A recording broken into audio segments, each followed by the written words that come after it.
Bismillahirrahmanirrahim. Welcome to all the students to another video lecture of the Abdullah Snaula tutorials.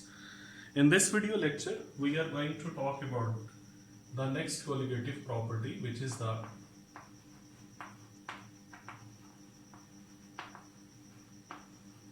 depression of freezing point, or you may also call it as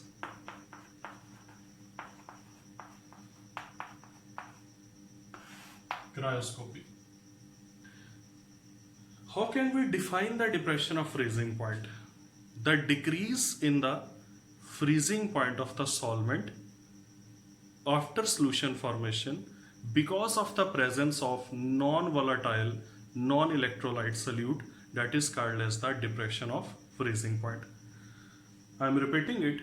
Depression of freezing point means decrease in freezing point of the solvent after solution formation because of the presence of non-volatile, non-electrolyte solute, that is called as depression of freezing point. Now, why the depression of freezing point is observed? After definition, let us talk about its reason. Suppose that in this beaker there is pure solvent having vapor pressure P0. Now you add a non-volatile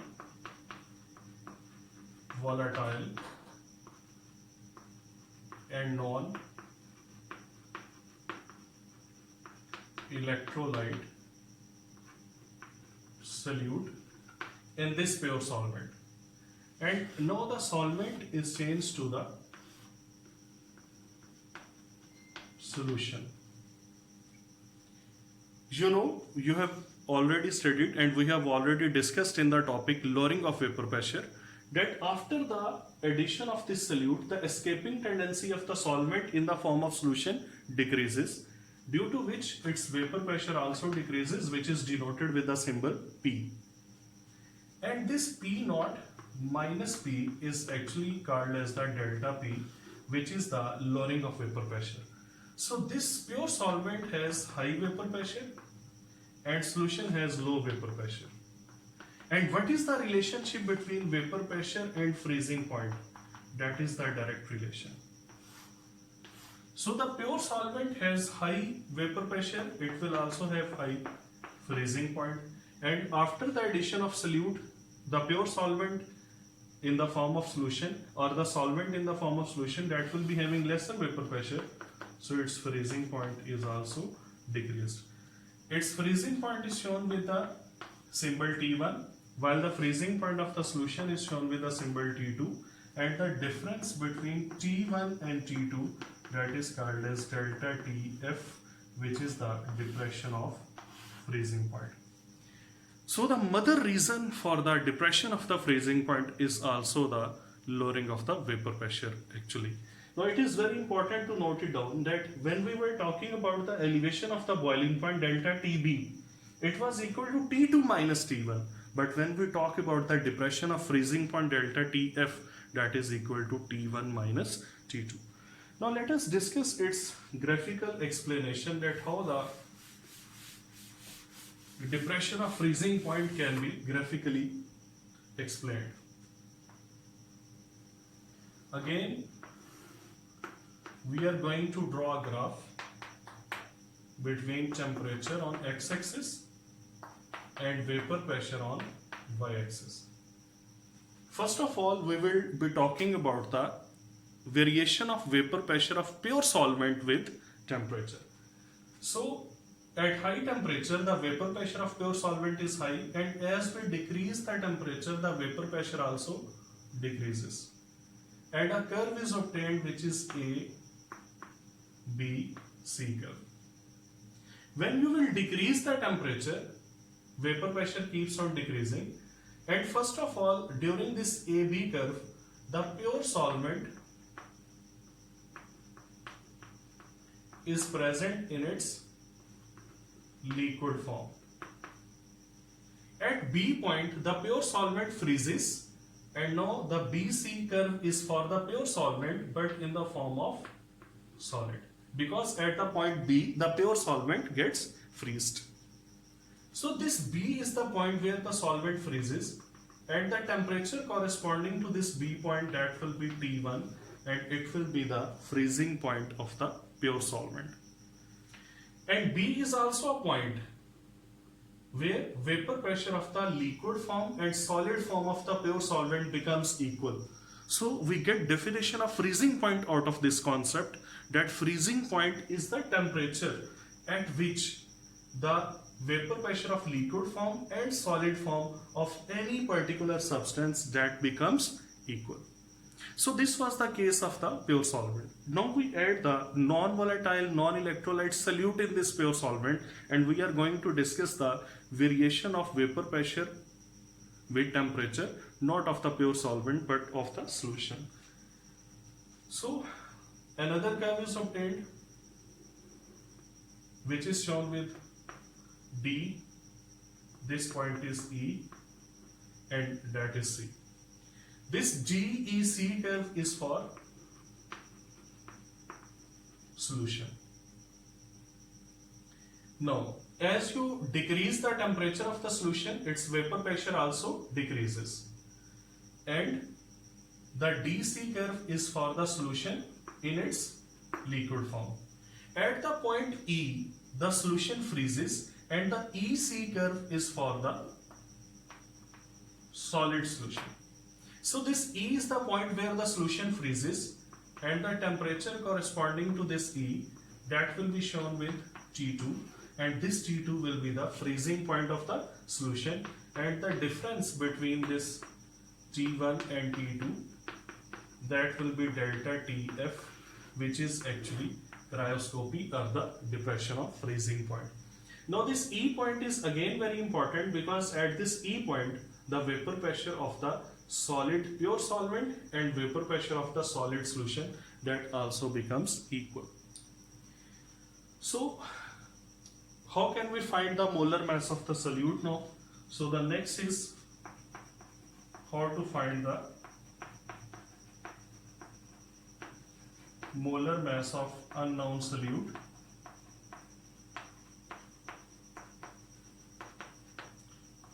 using the concept of the cryoscopy. We have found it experimentally that the depression of freezing point is directly proportional to molality. This one is the formula 1. If you want to change the sign of proportionality with sign of equality, then that will become equal to Kf into molality. What is Kf? That is the, note it down please, Kf is the molar freezing point constant, or you may also call it as the cryoscopic constant.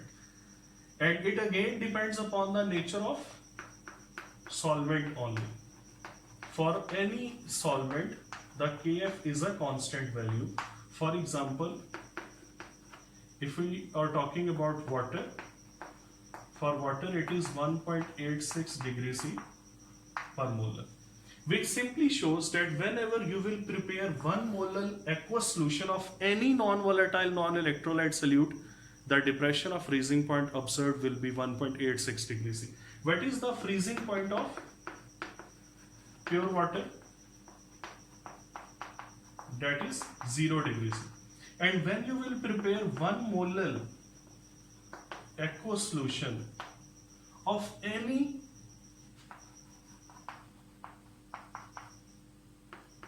non-volatile, non-electrolyte solute. Now what should be the freezing point of water in that solution? I have already said that 1.86 degrees C will be the depression of the freezing point. So if the pure water has 0 degrees C freezing point, what should be the freezing point for the 1 molar solution of any non-volatile, non-electrolyte solute? That will be minus 1.86 degrees C. And if you will prepare 2 molar, this depression will be doubled. If you will prepare half molar, this depression will be halved.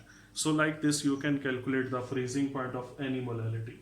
Now let us move back to the point that the depression of freezing point it is directly proportional to molality. From this point, what is molality? Number of moles of solute divided by weight of solvent in kg. If the weight of solute is W2 and molar mass of solute is M2, then this number of moles should be equal to W2 over M2, and M will be equal to W2 over M2 divided by W1 in kg. If you will rearrange this formula, it will become W2 over M2 multiplied by 1000 over W1. So this one is the value of the molarity. You can replace this value here. You will get delta TF is equal to KF into W2 over M2 multiplied by 1000 over W1. If you want to find the molar mass of unknown solute, then M2 should be equal to Kf over delta Tf multiplied by W2 into 1000 over W1. So this one is the formula which is used to find the molar mass of the unknown solutes. In order to find the molar mass of the unknown solutes, what are the parameters which are required? Weight of solvent in grams, weight of solute in grams, Kf, it is a constant that will be related to the solvent. For any solvent it will be constant. 1000 is also constant. So which is the important thing that you will have to find in order to find the M2? That is the delta Tf. These are simply weights which can be used, which can be found by using any weight balance. So finding W2 and W1 is not an issue. Kf and 1000 are already constant. So what is the main thing that you are required to find? It is the depression of the freezing point, delta Tf. And this delta Tf is actually equal to T1 minus T2. So if you want to find the depression of freezing point, you will have to first find the freezing point of pure solvent, then you will have to find the freezing point of the solution. And how can we find this T1 and T2? There is a method to find this T1 and T2 that is called as the Beckmann's method. Now let us discuss that Beckmann's method. That what is this Beckmann method which is used to find the depression of the freezing point?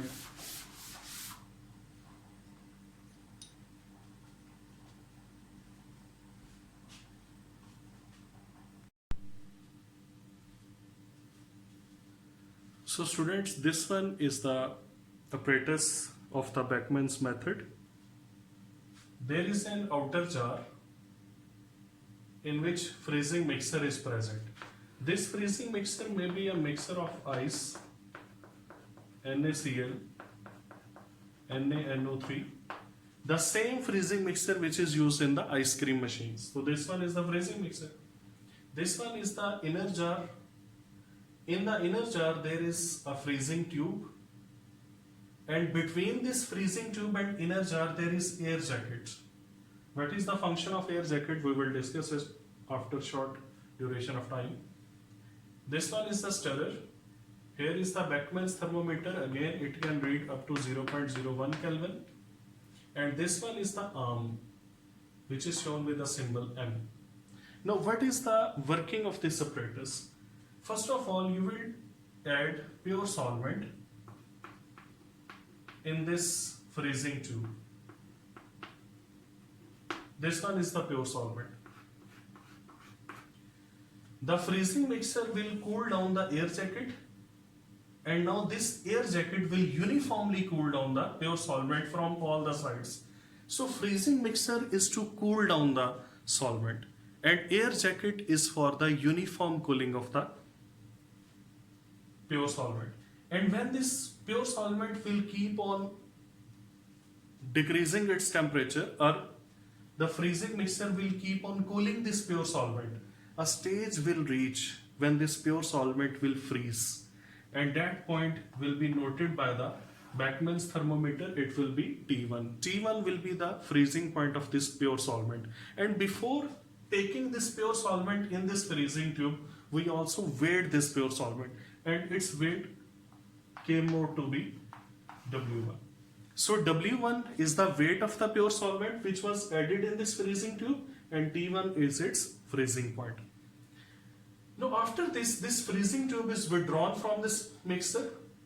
It is taken out from this assembly, and now the non-volatile, non-electrolyte solute is added through this arm in this freezing tube, in the molten pure solvent. When the freezing tube is taken out of this apparatus, then the solvent slowly melts down, and in that molten solvent, then you will add the non-volatile, non-electrolyte solute through this arm. And with the help of this stirrer, you will stir it and the solution will be made. After the formation of the solution, again this freezing tube will be adjusted in this air jacket having the freezing mixer like this.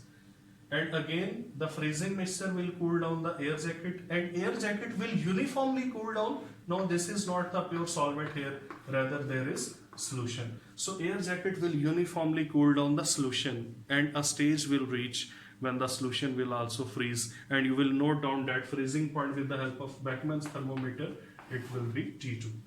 And the weight of the non-volatile, non-electrolyte solute that was added to the pure solvent, it was W2. So looking at the difference between T1 and T2, you will find delta TF, and then you will find that formula M2 is equal to Kf, which is already known, divided by delta TF, which you have just found, multiplied by W2 into 1000 over W1. What is W2? It is the weight of the solute that was added in that pure solvent. What is W1? It was the weight of the solvent which was taken in this freezing tube. So putting all these values, now you can find the molar mass of the unknown solute. And in this way, it is another practical method for the determination of the molar mass of the unknown solutes. It was all about the depression of the freezing point. Take care. Allah Hafiz.